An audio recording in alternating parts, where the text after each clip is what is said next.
اب جو بیعت ہوتی ہے، بیعت ولی کی ہوتی ہے۔ اب ہمارے زمانے میں وہ رسم کا رواج ہے، لوگ دنیا کے لیے بیعت ہوتے ہیں۔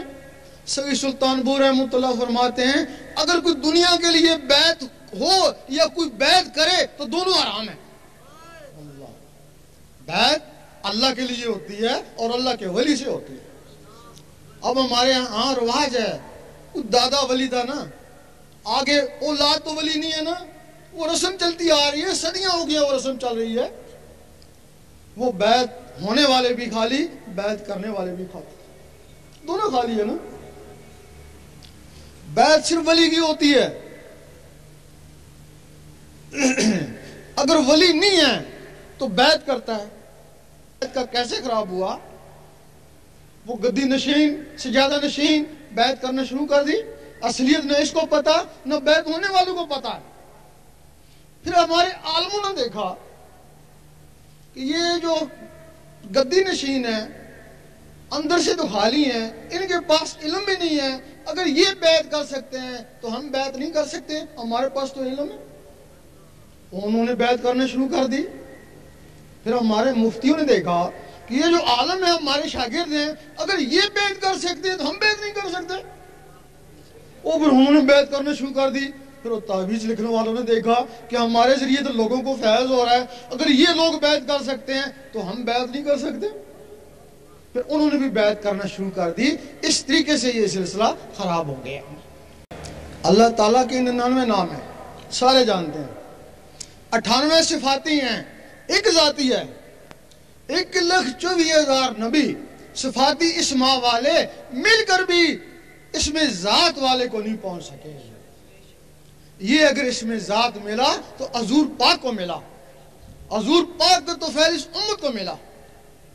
باقی نبی صفاتی اسماء کا ذکر کرتے ہیں، موسیٰ علیہ السلام یا رحمانوں کا، عیسیٰ علیہ السلام یا قدوسوں کا، سلیمان علیہ السلام یا وہابوں کا، داؤد علیہ السلام یا ودودوں کا، اور باقی نبی اپنے اول العزم مرسل کا کلمہ پڑھتے ہیں۔ ایک دن موسیٰ علیہ السلام نے کہا اے اللہ دیدار دے، جواب آیا تاب نہیں ہے۔ کہنے لگے کسی میں تاب ہوگی، جواب آیا ایک میرا حبیب اور اس کی امت۔ موسیٰ علیہ السلام کو جلال آ گیا، میں نبی ہو کے امتی کی برابر نہیں، جلوہ دیکھی جائے گی۔ جلوہ پڑا، موسیٰ علیہ السلام بے ہوش ہو گئے۔ اب کیا وجہ ہے کہ موسیٰ علیہ السلام اس دنیا میں کوتور میں بے ہوش ہوئے اور حضور پاک سامنے جا کے مسکرا رہے ہیں۔ موسیٰ علیہ السلام کے جسم میں یا رحمانوں کا صفاتی نور تھا، وہ ذات کی تاب نہ لا سکے۔ حضور پاک کے جسم مبارک میں اس میں ذات کا ذاتی نور تھا، ذات کے سامنے مسکرائے، اور حضور پاک کے طفیل وہ اسم اس امت کو ملا، تب اس کو فضیلت ہو گئی۔ وہ نبی دیدار کو ترستے رہے، اور یہ ولی کہتے ہیں ہم دیدار کرتے ہیں۔ اب کچھ لوگ کہتے ہیں کہ یہ دیدار خواب میں ہوتا ہوگا، خواب میں ہوتا ہے۔ جن کا لطیفہ انا کے ذریعے دیدار ہوتا ہے وہ واقعی خواب میں ہوتا ہے۔ کچھ ولی ایسے ہیں جن کو اللہ تعالیٰ جسد توفیق الہی دیتا ہے، ان کو مراقبے اور کشف کے عالم میں خواب ہوتا ہے، اور کچھ ولی ایسے ہیں جن کو اللہ تعالیٰ طفل نوری دیتا ہے، ان کو عشو حواس میں دیدار ہوتا ہے۔ سید سلطان بو رحمۃ اللہ فرماتے ہیں یہ ان لوگوں میں سے ہیں، کہتے ہیں ہم جب چاہیں اللہ کو دیکھ لیں، کہتے ہیں جب ہم بولتے ہیں مخلوق سمجھتی ہے ہم سے بات کرنے لگا ہے، فرشتے کہتے ہیں ہم سے بات کرنے لگا، اور اللہ کہتا ہے مجھ سے بات کرنے لگا ہے۔ ایک دن عیسیٰ علیہ السلام بول اٹھے، اے اللہ مجھے بڑے شوق ہے تجھے دیکھنے کا۔ اللہ نے فرمایا تو نے موسیٰ کا حال نہیں دیکھا؟ حال دیکھا ہوا تھا، پریشان ہو گئے، پھر تیرا دیدار کیسے ہوگا؟ اللہ تعالیٰ نے فرمایا تجھے میرے حبیب کا امتی بننا پڑے گا۔ اب مہدی علیہ السلام آئیں گے، عیسیٰ علیہ السلام ان سے بیعت ہوں گے، پھر ان میں اس میں ذات کا نور آئے گا، پھر ان کو اللہ کا دیدار ہوگا۔ وہ جس کے لیے بنی اسرائیل کے نبی ترستے رہے وہ چیز تم کو حاصل ہوئی جس سے تم ڈرتے ہو۔